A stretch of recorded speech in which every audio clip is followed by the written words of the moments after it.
আসসালামু আলাইকুম। সবাই কেমন আছেন? আশা করি সবাই ভালো আছেন। আমি আল্লাহ তাআলার রহমতে আপনাদের দোয়ায় ভালো আছি। আজকে আপনাদের আমি লাচ্চা সেমাইয়ের লাড্ডু বানিয়ে দেখাবো। এখানে আমি 1 প্যাকেট বনফুলের লাচ্চা সেমাই নিয়েছি। এখন চুলায় কড়াই বসিয়ে পরিমাণ মতো ঘি দিয়ে, ঘিটা যখন গলে আসবে, এখানে আমি 2 চামচ ঘি দিয়েছি। এখন দিয়ে দিব এখানে আমি বাদাম আর কিশমিশ। এখানে আমি 3 রকমের বাদাম আর কিশমিশ নিয়েছি, চীনা বাদাম, কাঠবাদাম, কাজু বাদাম। এখন আমি বাদামগুলি ভেজে নিচ্ছি।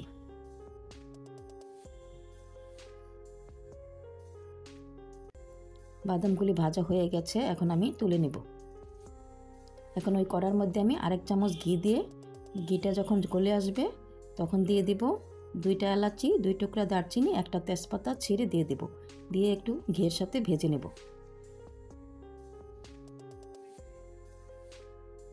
এখন দিয়ে দেব সেমাই, দিয়ে খুব ভালো করে ঘিয়ের সাথে সেমাইটা ভেজে নেব।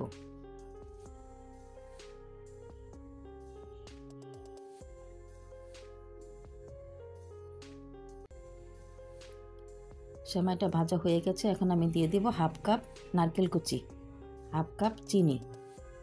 মিষ্টিটা আপনারা যে যেমন খেতে পছন্দ করেন ঠিক সেভাবে দিয়ে নেবেন। এখন সব একসাথে খুব ভালো করে নেড়ে দেব। এই লাচ্চা সেমাইয়ের লাড্ডুটা খেতে ভীষণ মজা, আপনারা অবশ্যই বাসায় বানিয়ে খাবেন।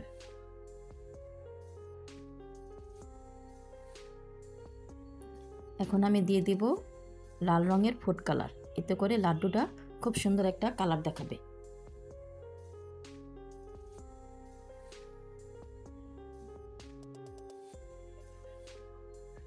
এখন দিয়ে দিব আগের থেকে ভেজে রাখা বাদাম আর কিশমিশ, দিয়ে সব একসাথে ভালো করে নেড়ে মিশিয়ে দেব।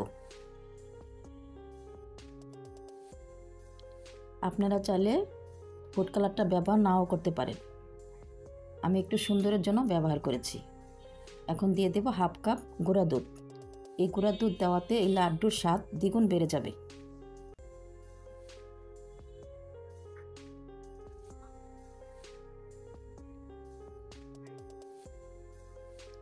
খুব সুন্দর করে সব নেড়ে চেড়ে নিয়েছি। এখন আমার লাড্ডুটা হয়ে গেছে।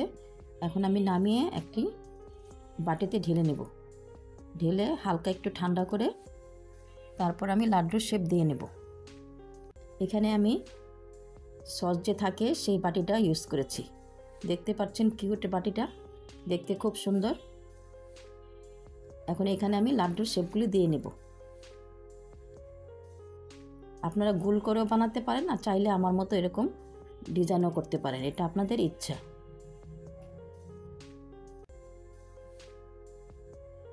দেখতে পাচ্ছেন কি সুন্দর লাগছে লাড্ডুগুলো, দেখতে খুব সুন্দর লাগছে। এখন আমি একে একে সবগুলি লাড্ডু বানিয়ে নেব। এই সবগুলি লাড্ডু বানিয়ে নিয়েছি। কিছু আমি এভাবে বানিয়েছি, কিছু আমি এরকম গোল করে বানিয়েছি, দেখতেই পাচ্ছেন। এই তো তৈরি হয়ে গেল আমার খুবই মজার লাচ্চা সেমাইয়ের লাড্ডু। আমার ভিডিওটা যদি ভালো লাগে আমার চ্যানেলটা সাবস্ক্রাইব করবেন, পাশে থাকা বেল আইকনটি ক্লিক করে রাখবেন। ধন্যবাদ সবাইকে এতক্ষণ পাশে থাকার জন্য।